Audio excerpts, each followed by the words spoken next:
It's 2 p.m. You just ate lunch an hour ago. But you're already thinking about dinner, what you'll eat, where you'll order from, whether you should have that snack in your desk. You're not hungry, but you can't stop thinking about food. And here's what nobody tells you. It's not about willpower, it's not about hunger. Your brain is literally wired to obsess over food. In this video, I'm going to show you the 5 psychological and neurological reasons your brain won't shut up about food. Some might surprise you. I'm going to also give you some tips on what you can actually do about it. So, let's go. Here's something most people don't know. Your brain doesn't just think about food when you're hungry.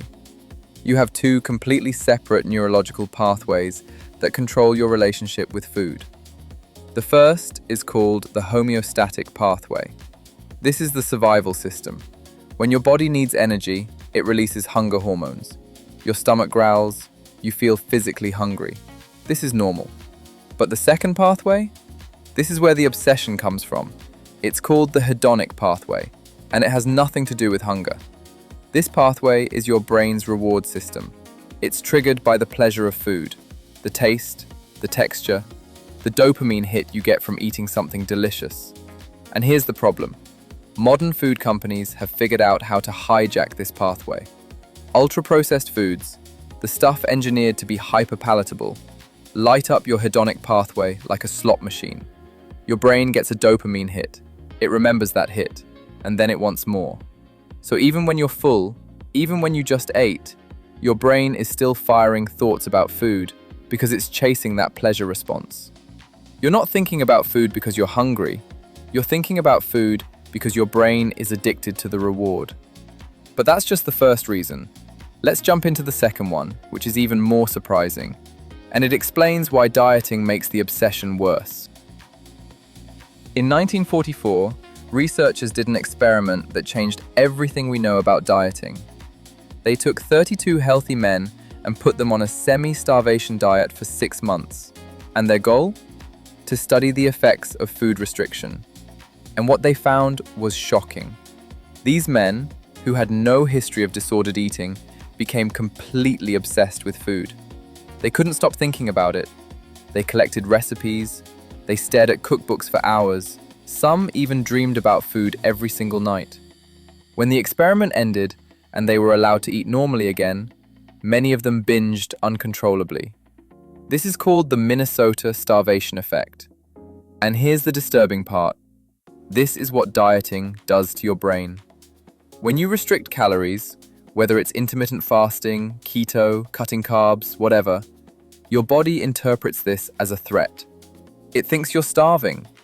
So it releases a brain chemical called neuropeptide Y, which triggers an intense drive to eat, especially carbohydrates. Your brain ramps up food thoughts to force you to find food. It's trying to keep you alive. This is why dieters are constantly thinking about food. It's why you can be good all day and then obsess over snacks at night. Your brain isn't weak, it's in survival mode. And the more you restrict, the louder the food noise gets. Now get ready, because things are about to get even weirder. Reason number 3 has nothing to do with food at all. Did you ever notice that if you slept poorly at night, the next day you were thinking about food way more than usual? Here's why. Your brain mods you've been awake. The longer you're awake, the more hunger hormones your brain releases, even if you don't actually need the calories.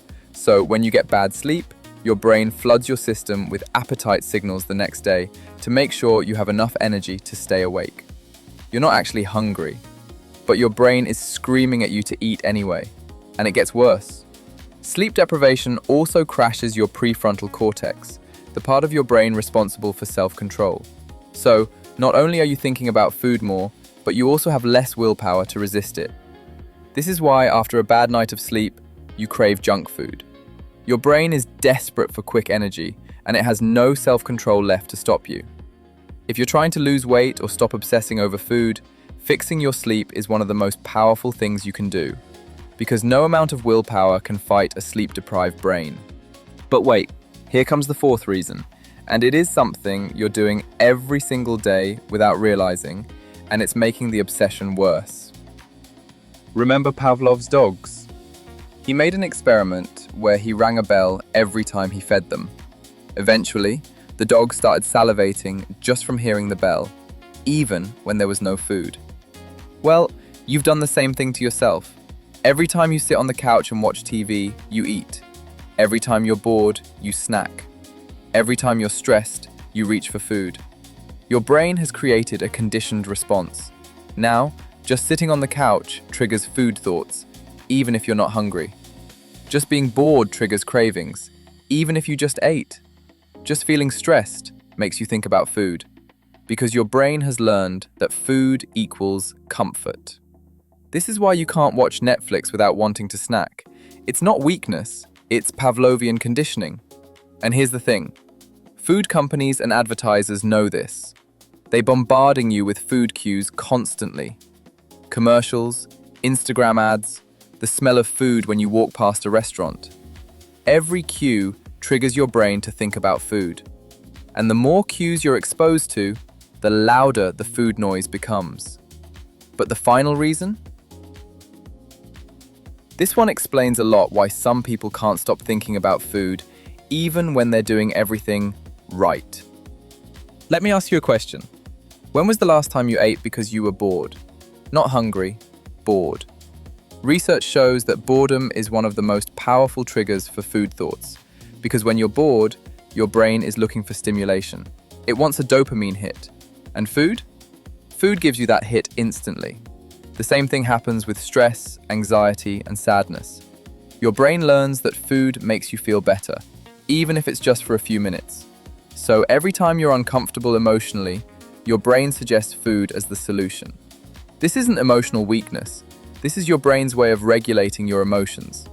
And here's a problem. If food becomes your only coping mechanism, your brain will constantly suggest it whenever you feel anything uncomfortable. Stressed? Food. Sad? Food. Anxious? Food. Bored? Food. Your brain isn't obsessed with food. It's obsessed with escaping discomfort. And food is the easiest, fastest escape available. So now you know the 5 reasons. But what do you actually do about it? Here's something that you should consider doing that might actually work. Number 1, stop restricting. If you're constantly thinking about food, eat more, not less. Your brain needs to know it's not starving. Number 2, fix your sleep. 7 to 9 hours, non-negotiable. This will quiet food noise more than any diet ever will. Number 3, break the conditioning. Watch TV without eating, sit on the couch without snacking. Your brain will eventually unlearn the association. Number 4, find other dopamine sources. Exercise, music, reading, socializing. Give your brain other ways to feel good that don't involve food. Number 5, practice self-compassion. Stop beating yourself up for thinking about food. The more guilt and shame you feel, the louder the food noise gets. This isn't about willpower, it's about understanding how your brain works and working with it, not against it. Which reason surprised you the most? Let me know in the comments. If you want to understand more about why your brain does what it does, check out this video, which explains why you keep making the same mistakes and how to fix it. And remember, you're not weak for thinking about food constantly. Your brain has 2 food pathways, and one is designed to make you obsess. Dieting triggers starvation mode. Poor sleep crashes your self-control. You've conditioned yourself through repetition, and your brain uses food to escape uncomfortable emotions. Once you understand the psychology, you can finally quiet the noise. Stop fighting your brain, start working with it.